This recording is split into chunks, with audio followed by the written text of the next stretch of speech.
범용 소프트웨어가 진짜 난이도가 높습니다. 범용 소프트웨어를 만드는 회사들이 많아지는 것이 ODA 같은 거를 통해서 우리나라 비즈니스 산업과 연결이 될 수 있도록 연금 개혁, 교육 개혁, 청년이 앞으로 살아갈 우리나라에서 청년의 시각에서 문제를 제기하고 사회적인 약자들도 따뜻하게 품고 안을 수 있는 정당으로 거듭나야 된다. 진정한 중도 보수 정당으로. 전자신문 편집국장 강병준입니다. 전자신문이 올해 창간 40주년을 맞았습니다. 그리고 우리 안철수 의원님도 올해 정치 선언한 지 다음 달로 10주년을 맞게 됩니다. 그래서 특별 대담 형태로 해서 전자신문이 안철수 의원님을 모시고 산업, 경제, 사회 각 분야에 대한 얘기들을 들어보는 시간을 좀 마련했습니다. 안 의원님 어떻게 잘 지내셨습니까? 네, 정말 불러주셔서 감사합니다. 제가 전자신문과는 정말 오랜 인연이 있습니다. 백신 만들 때부터 시작해서 지금까지니까 사실 어떻게 보면 전자신문 창관과 거의 비슷한 시기부터 지금까지 계속 같은 문제의식, 그리고 어떻게 하면 미래 먹거리, 미래 일자리를 만들 수 있을 것인가, 전체적인 세계적인 기술 동향이 어떻게 될 것인가에 대한 관심, 저는 참 많이 겹치는, 제가 좋아하고 중요한 매체라고 계속 생각하고 있습니다. 감사드립니다. 일단 산업 경제 분야부터 좀 시작하는 게 좋을 것 같은데요. 올해 들어가지고 아마 민, 정, 당 포함해가지고 4차례 정도 우리 의원님 주도로 해서 토론회를 개최한 걸로 알고 있습니다. 연금 개혁 등 여러 이제 다방면의 주제를 논하신 걸로 알고 있는데요. 4차 산업혁명이랄지 인공지능에 대한 빅데이터에 대한 어떤 논의들이 많은데, 우리 의원님이 생각하시기에 어떤 기술과 인류의 어떤 공존을 어떻게 가져가야 되는지에 대한 의원님의 좀 의견을 좀 듣고 싶습니다. 우선은 가장 중요한 것은 요즘 보면 오히려 기술이 사람을 앞서가고 있는, 사람들이 허덕이면서 기술을 따라가고 있는 이런 모습들이 보이는데, 저는 그건 잘못됐다고 봅니다. 우리 사람의 생활을 윤택하게 하는 하나의 도구 아니겠습니까? 사람이 주인된 입장에서 기술을 우리의 삶을 어떻게 개선할 수 있는가, 빈부격차를 어떻게 줄일 수 있는가, 디지털 리트러시라고 합니다만 정보의 격차를 어떻게 줄일 수 있는가, 그것조차도 사실은 기술을 이용해서 그걸 극복할 수 있는 것이거든요. 우리 삶을 개선할 수 있는 쪽으로 기술을 써야 된다. 거기에 주인은 사람이다. 이런 마음가짐이 가장 중요하다는 말씀부터 사실은 드리고 싶고요. 첨단 기술도 중요하죠. 새로운 일자리, 새로운 먹거리를 만들기 위해서 그런 것도 있지만 적정 기술이라는 말도 있지 않습니까? 모든 사람에게 이 첨단 기술이 꼭 필요한 것이 아니라 이 기술이 정말 적절한 수준에, 그래서 적절하게 사람들에게 혜택을 줄 수도 있고, 너무 한쪽으로만 치우치다 보면 이 적정 기술과 관련된 이런 부분들 내지는 우리 그 뿌리 산업에 관련된 그런 제조업들에 대한 관심이 등한해지는, 저는 이런 게 굉장히 우려스럽거든요. 오히려 저는 이런 그 뿌리 산업에 해당되는 이런 부분들을 적정 기술 내지는 첨단 기술을 통해서 좀 더 효율적이고 중소기업들에게 도움이 되는 쪽으로 이렇게 활용할 수 있지 않을까, 그런 쪽에 국가의 역할이 있다고 보는 입장입니다. 기업을 창업하시고 학계에도 계셨고 또 이제 정치인으로서 또 역할도 좀 하고 계시는데요. 대한민국 이제 경제 성장의 한 축을 이뤘던 게 사실은 이제 수출하고 있던 제조업이라고 생각하는데, 최근에는 조금 이제 수출 제조업에서 다른 쪽으로 어떤 대한민국의 좀 미래를 좀 고민해봐야 되는 시점이 아닌가라는 얘기들이 많이 나오고 있는데요. 거기에 대해서는 어떻게 생각하십니까? 저는 소프트웨어 하던 사람이라 이제 소프트웨어 산업을 보면은 최첨단 전투기겠죠. 얼마 전에 F-21도 이제 성공적으로 이제 시작을 한 것들을 보면 하드웨어보다도 소프트웨어 원가가 훨씬 더 많다고 합니다. 그런 식으로 소프트웨어 중요성이 굉장히 많아지고 있거든요. 소프트웨어의 그 시장 규모를 산정할 때 일반적인 우리가 흔히 쓰는 패키지 소프트웨어만 또는 SI 소프트웨어만 가지고 이렇게 통계를 내는 경우들이 있는데, 최첨단 그 자동차들에도 소프트웨어라든지 그 CPU가 얼마나 많이 있습니까? 그런 것까지 다 합하면 그건 굉장히 커집니다. 즉, 이 소프트웨어 산업이라는 것이 예전에는 한 분야의 산업이었지만 지금은 거의 인프라에 해당되는 거의 전 산업에 안 들어가는 쪽이 없는 쪽이다. 이런 쪽에 대해서 좀 더 관심을 많이 가지는 것이 저는 옳다고 봅니다. 우리나라는 기존의 그 제조업은 세계적인 수준입니다. 전 세계적으로 제조업이 제대로 경쟁력을 가지고 있는 나라가 세 나라밖에 없거든요. 대한민국, 독일, 일본입니다. 거기에 부가가치를 사실은 더할 수 있는 것이 소프트웨어인 셈이니까 앞으로는 소프트웨어 쪽에 좀 더 많은 관심과 투자와 인력 양성하는 쪽으로 정부에서도 그래서 발표했죠. 소프트웨어 100만 인력을 양성하겠다. 저는 옳은 방향이라고 생각하고 이제 그쪽까지도 합하면 우리나라는 훨씬 더 발전하고 이 제조업에 비해서도 일자리 창출 효과가 굉장히 몇 배 더 높습니다. 그런 쪽이 우리나라가 더 IT 분야에서 발전할 수 있는 방향 아닌가 생각합니다. 10년 전이나 20년 전이나 같은 얘기를 했었거든요. 예. 근데 여전히 아직도 소프트웨어 분야는 좀 열악하고 경쟁력이 좀 취약하다는 부분을 많이 지적을 하고 있는데요. 그 소프트웨어 기업을 창업할 당시와 지금을 비교했을 적에 과연 어느 정도 경쟁력이 올랐는지 하고, 그리고 실제 경쟁력을 더 높이기 위해서 정부나 산업계에서 어떤 역할을 해야 되는지에 대해서 좀 한 말씀 부탁드립니다. 예, 옛날과 지금하고 비교해 보면 천양지차라고 저는 말씀드릴 수 있겠습니다. 옛날에는 소프트웨어를 하드웨어의 한 부분으로 생각했었던 적도 있었는데 지금은 어엿하게 오히려 더 소프트웨어가 더 중요하다 이런 인식들이 있지 않습니까? 지금은 인식은 많이 나아졌죠. 그리고 많은 분들이 이제 소프트웨어 중요성도 알고 아이들을 이제 코딩 교육을 포함해서 프로그래머로 되게 하려고 하고요. 근데 문제는 우리나라가 필요한 인력들이라든지 수준들이 아직은 높지가 않은 게 굉장히 큰 문제입니다. 그러니까 절대적으로 사람이 부족한 거야 모든 분들이 다 알고 위기감을 느끼고 있지 않습니까? 교육 시스템들을 이렇게 체계적으로 만드는 것이 굉장히 중요하죠. 우리나라가 너무 교육 시스템이 경직이 돼 있다 보니까 각 학과마다 TO가 정해져 있고 교육부에서 그걸 늘리지를 못하게 만들다 보니까 필요한 만큼 이 소프트웨어 엔지니어를 교육을 못 시키는 그 문제. 정부에서 안을 발표했습니다만 아마 갈 길은 좀 많을 겁니다. 근데 더 중요한 거는 실무 경험, 프로젝트 경험이 많은 사람을 양성하는 거는 교육만으로 되지는 않는다는 거거든요. 공부해서 올라갈 수 있는 그 수준이라는 게 이 정도 한계가 있습니다. 근데 그 수준보다 더 뛰어넘으려면 실제 프로젝트 실무 경험이 있어야 됩니다. 그래야 여기서 한 단계 더 이렇게 올라가죠. 범용 소프트웨어가 진짜 난이도가 높습니다. 어떤 시스템에서도 다 동작을 해야 되니까요. 아직 우리나라에서 범용 소프트웨어 회사가 그렇게 많지 않은 그런 실정이죠. 그래서 이런 쪽에 많은 관심들을 기울이고 수출도 좀 더 활발하게 해야 되는 여러 가지 제도적 장치도 만들고 우리나라 비즈니스 산업과 연결이 될 수 있도록 그 연결고리가 저는 소프트웨어라고 생각합니다. 의원 생활 계속 하시면서도 소프트웨어 산업 이쪽 벤처 쪽에 좀 관심과 지원 좀 부탁드리고요. 지금부터는 조금 이제 현실적인 좀 얘기들을 좀 해보겠습니다. 내달 제가 알기로는 이제 10월 19일이면은 우리 안철수 의원께서 정치 선언을 한 지가 이제 10년이 된다고. 9월 19일 다음 달이니까요. 네, 그렇습니다. 그러면 이제 정치하시면서 정말 이제 우여곡절도 많았고 어려움도 있었고 뭐 보람도 있었을 것 같은데 안철수 의원이 생각하시는 새로운 정치를 위해서는 정치 사회 문화적으로 어떤 변화나 어떤 저기가 필요한지 좀 궁금합니다.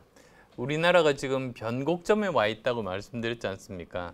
근데 그 현상 유지는 안 되고 완전히 추락하거나 다시 한 단계 더 도약하는 수밖에 없는데 도약을 하려면 이제 여러 가지가 저는 바뀌어야 된다고 봅니다. 첫 번째로 중요한 것은 우리 사회 문화가 많이 바뀌어야 됩니다. 축적이 가능한 사회가 필요하다.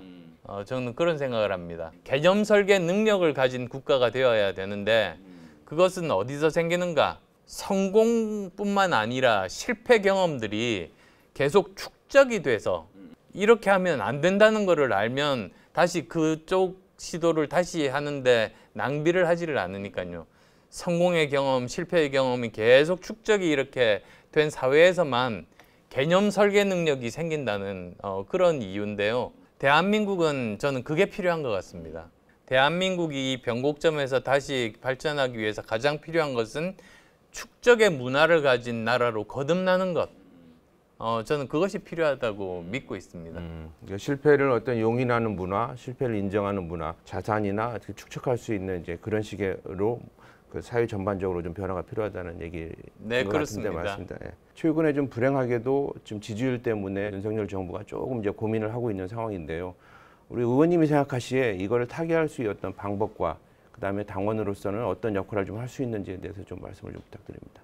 예, 지금 이제 100일 정도 지났습니다만 지금 여러 가지로 전열을 정비하고 있다고 말씀드리는 게 맞는 표현 같습니다. 헌정 역사상 처음으로 5년 만에 정권 교체를 원했었는가? 그것은 전임 정부에서 했었던 여러 가지 그 실수나 실망에 대한 것을 고쳐달라는 그런 요구 아니겠습니까?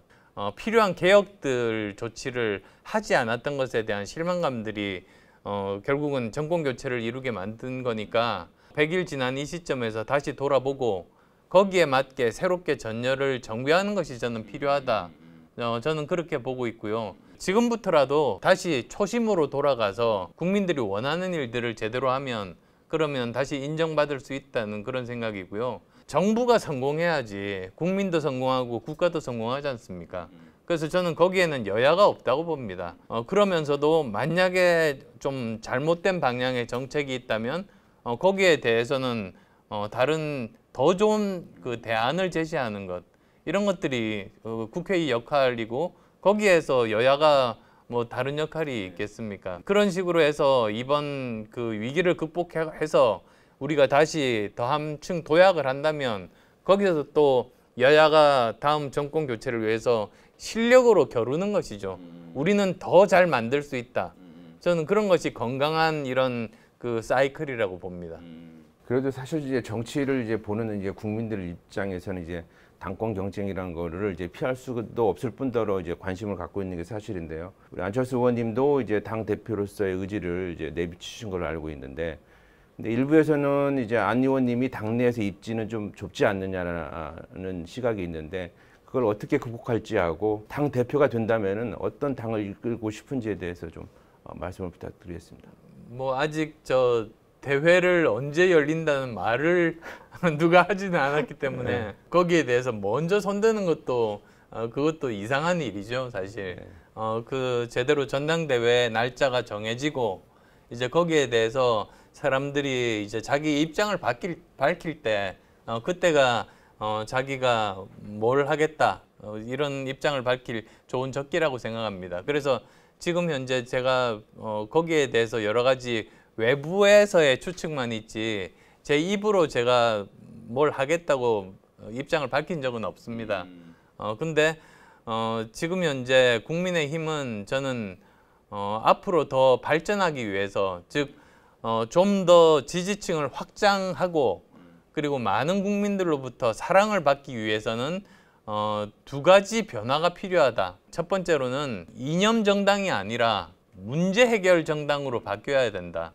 그 중에서도 민생 문제를 해결하는 정당으로 바뀌어야 된다는 그런 말씀을 드리고 싶습니다. 즉 지금 우리 사회가 어떤 문제를 가지고 있고 이 세상이 어떻게 바뀌어야 되는가에 집중을 해서 그것을 해결할 수 있는 최적의 대안을 찾는 것. 그게 원래 보수에서 생각했던 아니어도 좋고 진보에서 생각했던 아니면 어떻습니까? 문제를 해결할 수만 있으면 그게 국민들 삶을 좀 더 낫게 만들 수 있는 것 아니겠습니까? 저는 그런 사고방식의 정당이 되어야 된다.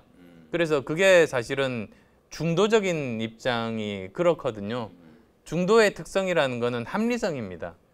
합리적인 그런 해결 방법이면 그걸 어떤 방법이든 받아들이는 그런 것들이죠.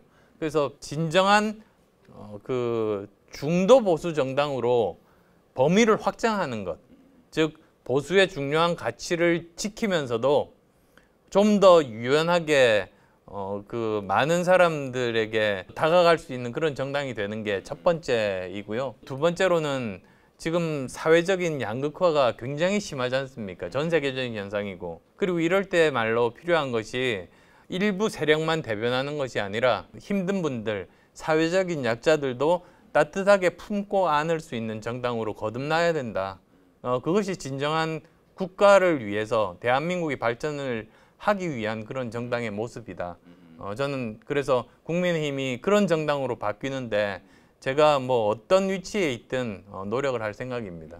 알겠습니다. 격변의 시대, 뭐 대전환의 시대라고 얘기를 많이 하는데 사실 이제 가장 고민이 많은 게 어떻게 보면 이제 젊은 세대, 미래 세대라는 얘기를 좀 하고 있는 상황입니다. 지금 이제 고등학교, 대학생, 아까 얘기한 이제 사회초년병, 청년들한테 어떤 선배로서 어떤 얘기를 해주고 싶은지가 좀 일단 궁금합니다. 앞으로 세계가 어떻게 바뀔지 사실 잘 모르지 않습니까? 이럴 때 정말로 중요한 것은 교육의 역할이라고 생각합니다. 그래서 사실 저는 지금 21세기 교육의 가장 본질은 바로 그 세 가지, 인성교육, 그 다음에 또 적성교육, 창의력 교육이라고 생각합니다. 그러면 거기에 따라서 우리나라 교육 제도를 근본적으로 교육의 틀, 그 다음에 또 교육의 내용을 바꿀 필요가 있는 것이죠. 어떤 교육을 과정을 새롭게 도입할 때는 그 목적을 분명하게 해야 된다. 우리나라 앞으로 디지털 인재가 몇 명이 필요하니까 몇 명을 프로그램을 만들어야 된다. 저는 그거는 앞뒤가 바뀐 그런 방식이라고 보는 거죠. 교육의 목적에 대해서도 말씀드렸습니다만 학생들 입장에서도 똑같습니다. 내가 과연 정말 잘할 수 있는 일이 무엇인가, 자기의 적성을 찾는 것. 세상에서 자기가 어떤 사람인지를 가장 모르는 사람이 자기거든요. 오히려 친구들이 자기를 더 잘합니다. 자기가 자기를 몰라요. 제가 안랩을 창업한 게 33입니다. 그 전까지는 모든 사람이 저 스스로도 제 형제들도 부모님들도 친척들도 친구들도 제가 다른 거는 모르겠는데 회사 경영자를 하면 반드시 망한다. 세상에서 절대로 제가 해서는 안 되는 일은 회사 CEO라고 그랬었습니다. 근데 실제로 제가 해보니까 결국은 남만큼 할 수 있는 저도 모르던 제 능력을 제가 발견하게 된 거죠. 사람은 편견을 가지고 태어나죠. 그래서 나는 이 분야는 처음부터 나하고 안 맞다. 이 분야는 내가 나중에 아주 잘할 수 있을 거다. 직접 시도도 안 해보고 편견을 가지고 아예 이렇게 나누는 버릇들이 생기는데요. 저는 그러지 말고 과감히 도전해보라고 하고 싶어요. 정말로 나한테 안 맞다고 생각한 분야도 한번 시도해보면 의외로 자기한테 맞는 점을 발견하는 경우도 있거든요. 자기가 자기에게 줄 수 있는 가장 큰 선물이 자기에게 기회를 주는 거라고. 그래야 정말로 편견에서 벗어나 실제로 자기가 그 분야에 맞는 사람인지 아닌지 이런 것들을 알 수 있는 셈입니다. 인생은 끊임없는 여행이라고 그러지 않습니까? 그 여행은 목적이 뭐냐? 자기가 어떤 사람인지를 발견하는 여행입니다. 그 정도로 자기가 누군지를 알기가 어렵거든요. 평생 나이 들어서 돌아가실 때까지도 자기가 누군지 모르는 분들도 계십니다, 사실. 그래서 특히 지금 이 방송을 보고 계시는 여러 학생분들, 또 직장 초년생분들 한 번씩은 그런 생각들을 해보시면 좋겠다는 말씀 저 정말 꼭 드리고 싶었습니다. 네, 알겠습니다. 그 마지막 질문인데요. 이제 그 아까 모두에서 얘기했듯이 전자신문이 올해로 40주년을 맞았습니다. 정확하게 다음 달이면 이제 40주년을 맞는데 전자신문에 누구보다도 애정이 있는 이제 의원으로서 전자신문 독자들한테 한 말씀 부탁드리고 또 전자신문이 앞으로 어떤 미디어로 남기를 원하시는지도 뭐 추가로 좀 마지막으로 좀 부탁드리겠습니다.